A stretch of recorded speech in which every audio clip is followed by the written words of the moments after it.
Hello everyone and welcome to the Hockey Hub. I'm Brennan and it is the most wonderful time of the year now. The World Junior Tournament is almost upon us. It's some of the most exciting hockey that gets played, and personally it's my favorite hockey. This year's tournament is kind of special since obviously the NHL isn't playing right now, so that's given young players the opportunities to play and represent for their country. Since a player like Kirby Dach, for an example, would probably be playing for Chicago if the NHL season was going on right now, but since it's not starting till January 13th, we are able to see a lot of good young players playing on these teams. So it's going to be a very exciting tournament. But we're going to start off with doing the previews of Division A. Now, Division A is one of the weaker, is the weaker division, I should say. But the two groups still have some both good teams, like Canada and Finland in Group A. But Group B, I think, is probably a stronger overall division. But still, we're going to start with the previews today of Group A. Now, there isn't necessarily a lot of expectations for Team Germany. Their overall roster doesn't really look like a contender, and I personally don't expect them to medal. Their best player is easily Tim Stützle, the former third overall pick of the Ottawa Senators. Stützle is a very highly touted prospect. He screams offensive potential, and the obvious comparisons are there to his fellow countryman Leon Draisaitl. So it's going to be really interesting to see how Stützle performs. I also probably have him listed as the player to watch. That being said, I do think that JJ Peterka is going to be a player that fans of Germany should maybe keep their eyes on. Peterka does have a bit of a potential, so he's going to be an interesting player to watch for sure.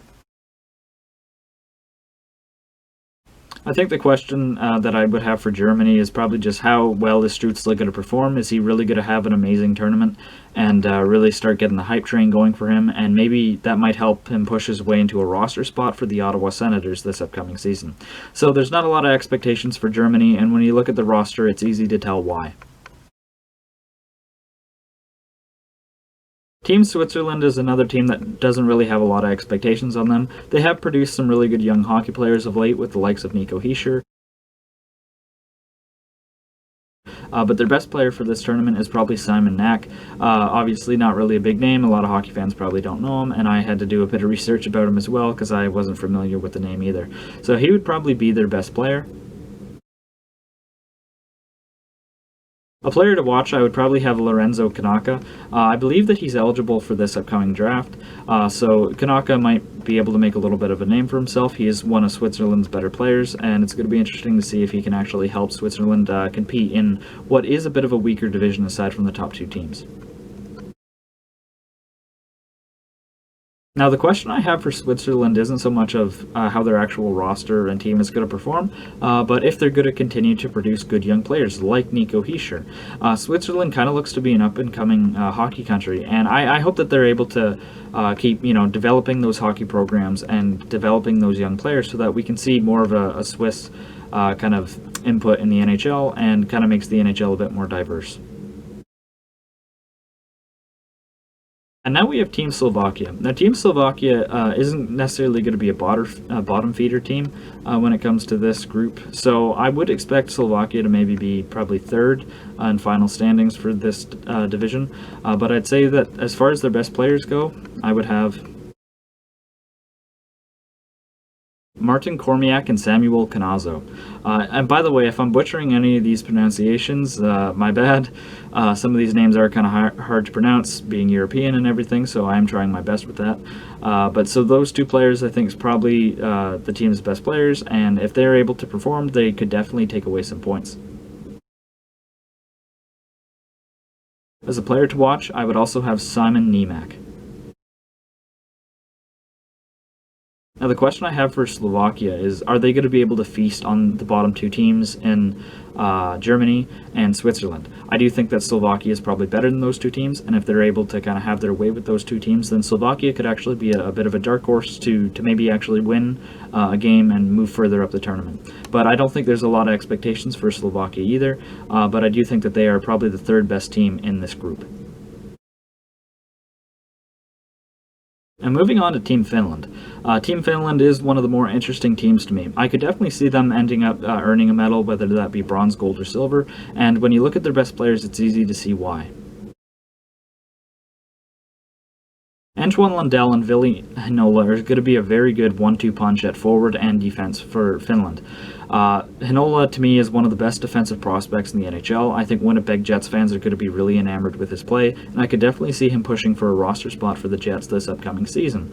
I do think that Heinola is the real deal and is definitely the #1 blue liner for Finland, but Antoine Lundell, a draft pick of the Florida Panthers, it looks like he could be a star in his own right. Lundell has been absolutely tearing it up in Europe, so I really think that Lundell has a lot of potential and could end up being one of the best forwards in this entire tournament from any country.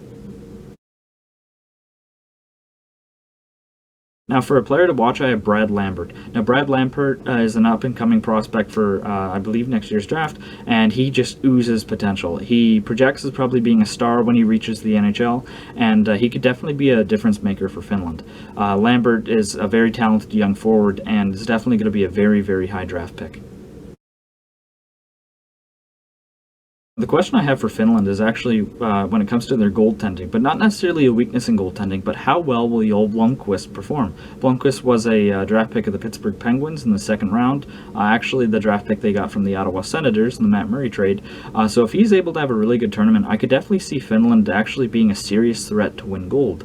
I think a lot of Finland's success is going to depend on their goaltending. They've got good defense, they've got a good forward core, but if their goaltending is able to, take them to that next step, then Finland could be a very dangerous team. But moving on to what is most likely considered to be the most dangerous team in the tournament, I have Team Canada.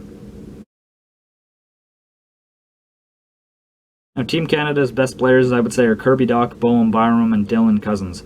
Byram and Cozens are returning players from last year's gold medal winning team, but Kirby Dach is a fresh face, and even though he's the captain, Kirby Dach just is simply fantastic to me. I think he's going to be one of the best up-and-coming young centers in the NHL. He had a very good rookie year for Chicago, and especially in the play-ins and playoffs, we saw just how dominant Dach can be. So I think that Kirby Dach is going to be one of, if not the best players playing in this tournament.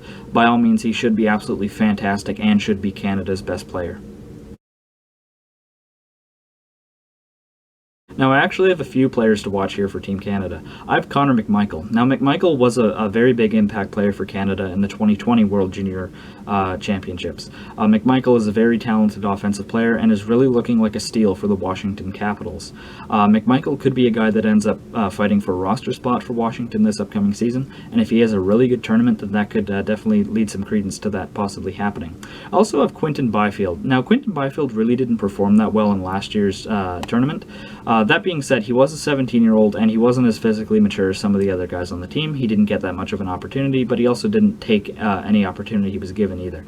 But I do expect big things from Byfield this year. He's a year older, he's more physically mature, and being a second overall pick, that comes with a lot of expectations. I fully expect Quinton Byfield to probably play in Canada's top 6 and be one of their better forwards. If Byfield has another disappointing tournament, that's going to be kind of a shame since there is a lot of hype around that player. But I also have Cole Perfetti. Now, Cole Perfetti, to me, was a steal going to the Winnipeg Jets at 10th overall. If Perfetti is able to put together a really good tournament, he's going to make teams like Buffalo regret passing him up fast. I think Perfetti just oozes star offensive potential. I think he's a very smart player and is probably one of Canada's most crafty players. But now for a question for the seemingly invulnerable Canada team. I actually do think that there is a weak spot in this lineup, and I would say it's goaltending. I don't necessarily know who's going to be the starter, and although World Junior goaltending isn't exactly as important as it is in other tournaments, as we've seen with guys like Carter Hart and Joel Hofer, it can be really important to a team's success, and obviously goaltending is. He is the last line of defense, so Canada's going to need one of their goaltenders to step up, whether that be a guy like Taylor Gauthier or perhaps some of their other guys like Dylan Garand or Devon Levi. So one of those guys is definitely going to have to step up and take the starter role, but I'm not sure which one of it will be. There isn't no clear-cut starter here, and goaltending could potentially be a weakness for Team Canada. But that does it for the Group A previews. I hope you guys enjoyed watching this video.